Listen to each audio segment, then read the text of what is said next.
Welcome to PRT news. आज हम पुनः बात करेंगे टॉप ट्रेंडिंग न्यूज़ के बारे में। जी हाँ दोस्तों, टॉप ट्रेंडिंग न्यूज़ के बारे में। India idea summit 2020, PM Modi US India business council को दिया धन्यवाद। शिखर सम्मेलन को संबोधित कर रहे पीएम।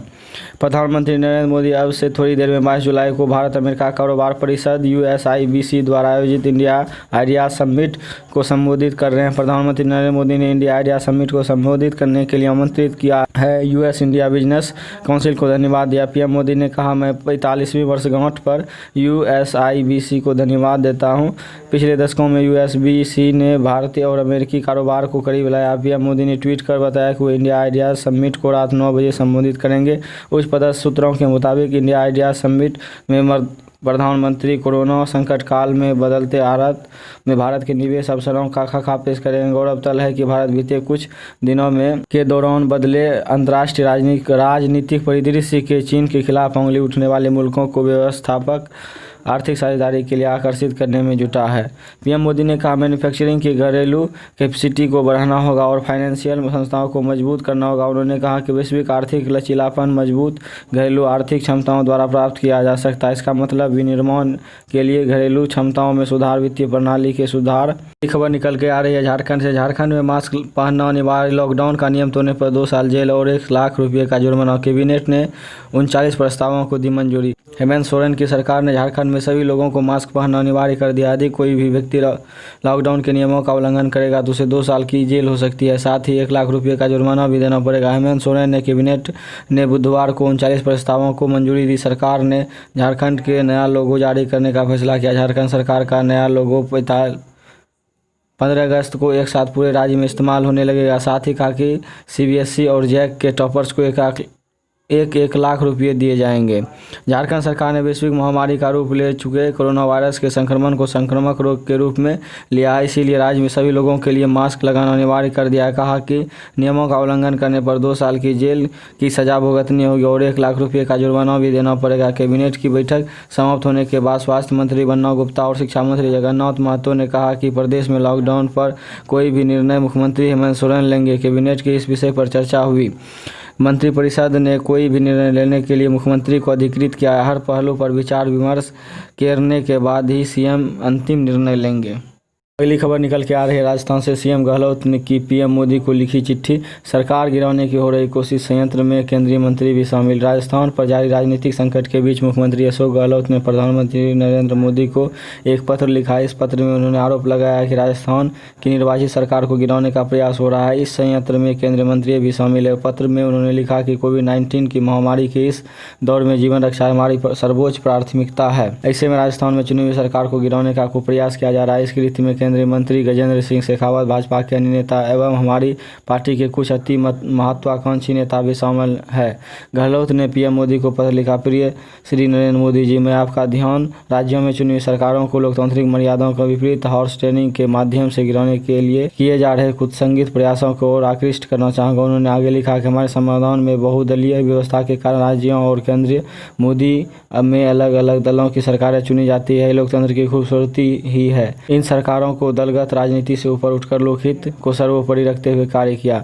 पूर्व प्रधानमंत्री स्वर्गीय राजीव गांधी की सरकार द्वारा 1985 में बनाए गए दल बदल निरोधक कानून और पूर्व प्रधानमंत्री स्वर्गीय अटल बिहारी वाजपेयी सरकार द्वारा संशोधित की गई भावनाओं तथा जनहित को दरकिनार कर पिछले कुछ समय से लोकतांत्रिक तरीके से चुनी हुई सरकार को अस्थिर करने का प्रयास किया जा रहा है। अगली बड़ी खबर है भारत चीन सीमा विवाद को लेकर। LAC पर नहीं मान रहा चीन। लद्दाख सीमा में फिर से तैनात किए गए 40,000 सैनिक। पूर्वी लद्दाख के वास्तविक नियंत्रण रेखा LAC पर तनाव दूर करने के लिए भारत और चीनी सेनाओं के बीच कमांडर स्तर की बातचीत जारी है। एक और सीमा पर तनाव को कम करने की कोशिश हो रही है, दूसरी ओर चीन अपनी दोहरी चाल से बाज नहीं आ रहा है। एक और चीन ने दुनिया के सामने शांति का दिखावा करा और दूसरी ओर LAC पर लगातार सैनिकों की तैनाती भी कर रहा है। न्यूज एजेंसी NNI के हवाले से खबर मिला है कि चीन लद्दाख सीमा पर अभी अपनी सेना के साथ डटा हुआ है और वहां से वापस जाने का नाम नहीं ले रहा है। न्यूज एजेंसी के अनुसार लद्दाख मोर्चे पर अब भी 40,000 सैनिकों की तैनाती जारी है। इधर रक्षा मंत्री राजनाथ सिंह ने वायुसेना को चौकन्ना रहने को कहा है। वायुसेना प्रमुख air chief marshal RKS Bhadauria ने कहा कि वायुसेना अल्पकालिक और रणनीतिक खतरों का मुकाबला करने के लिए तैयार है और सभी इकाइयों विरोधियों की किसी भी आक्रामक कार्रवाई का मुकाबला करने के लिए समान रूप से तैयार है। राजनाथ सिंह ने चीन के साथ पूर्वी लद्दाख पर सीमा पर गतिरोध की प्रतिक्रिया में भारत वायुसेना द्वारा अग्रिम ठिकानों पर अपने संस्थानों द्वारा त्वरित तैनाती को लेकर भारतीय वायुसेना की सराहना करते हुए कहा कि बालाकोट में उसके हमले और मौजूदा युद्धक तैयारियों ने विरोधियों ने कड़ा संदेश दिया है। रक्षा मंत्री ने कहा कि अपनी संप्रभुता की रक्षा के लिए राष्ट्र का संकल्प अडिग है और देश के लोगों को अपनी सशस्त्र सेनाओं की क्षमताओं पर पूरा भरोसा है।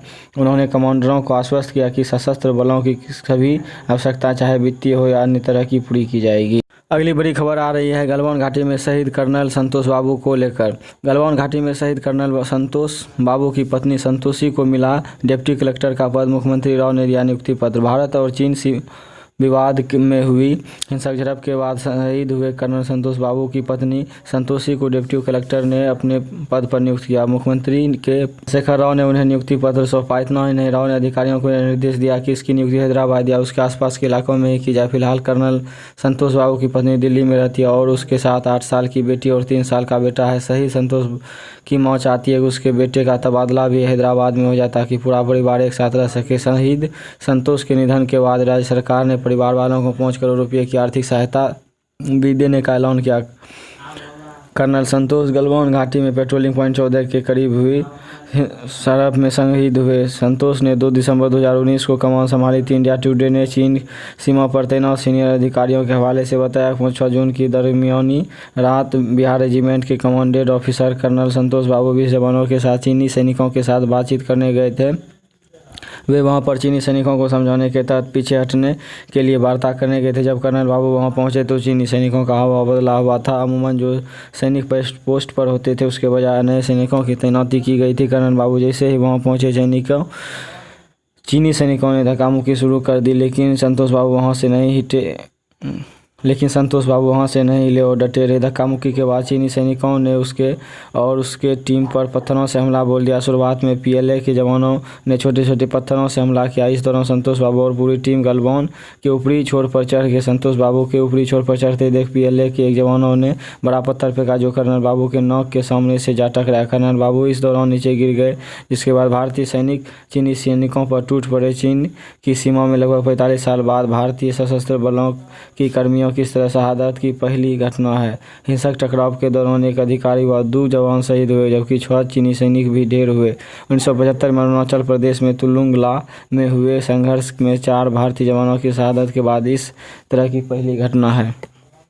खबर बिहार से। बिहार में 1502 कोरोना पॉजिटिव मिले। 30,000 के पार पहुंची कोविड-19 संक्रमितों की संख्या। बिहार में कोरोना पॉजिटिव की संख्या में 1502 की वृद्धि हुई है। यह वृद्धि 2 दिनों में हुई है। स्वास्थ्य विभाग की ओर से जारी बुधवार को रिपोर्ट में के अनुसार मंगलवार को 730 नए मामले और सोमवार को उससे पहले 772 कोरोना संक्रमित पाए गए। इसके साथ ही बिहार में कोरोना पॉजिटिव की संख्या बढ़कर 30,066 हो गई है। स्वास्थ्य विभाग की रिपोर्ट के अनुसार मंगलवार को जिन 34 जिलों में 730 कोरोना के नए पॉजिटिव मरीज मिले, इसमें सर्वाधिक पटना के 174 संक्रमित।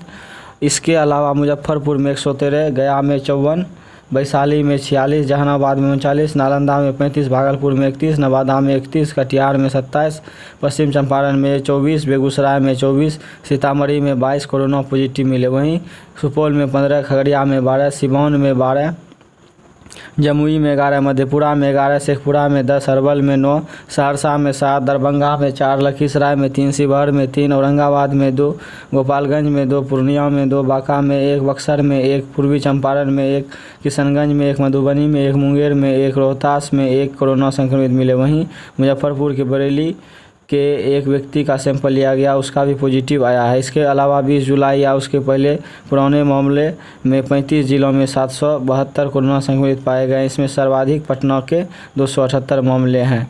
वहीं रोहतास के 67, भागलपुर के 48, पूर्णिया के 47, सारण में 37, जमुई के 34, सीतामढ़ी में 32, औरंगाबाद 29, गया 29, भोजपुर 22, बक्सर 19, गोपालगंज 16, कटिहार 14, नालंदा में 12, लखीसराय में 11 और सिवान में 10 व्यक्ति शामिल हैं। पहली खबर बिहार से निकल कर आ रही है। बिहार में बाढ़ से लोगों का हाल बहुत ख़राब है, जिसके कारण लोगों के घरों में पानी घुस गया है, जिससे उसका जीवन अस्त व्यस्त हो गया। खाने पीने और जानवरों के चारा के लिए लोगों को बहुत कठिनाइयों का सामना करना पड़ रहा है। लोगों को समुचित व्यवस्था नाव की नहीं है, जिससे वे अपने किसी भी कार्य को कर सके और पानी की स्थिति इसी है कि वह दिनों दिन बढ़ती ही जा रही है। गंगा या कोसी दोनों के जलस्तर में बढ़ोतरी देखने को मिला हुआ है। इधर लोगों के जीवन को देखते हुए सरकार द्वारा भी कोई फैसला नहीं लिया जा रहा है, जिससे लोगों का जीवन और भी कष्टमय है। यदि आपको यह वीडियो पसंद आए तो इसे लाइक करें, शेयर करें और आप किस क्षेत्र से हैं यह कमेंट बॉक्स में कमेंट जरूर करें ताकि न्यूज़ बनाने में हमें आसानी हो। Thank you, bye. मिलते हैं अगले वीडियो में।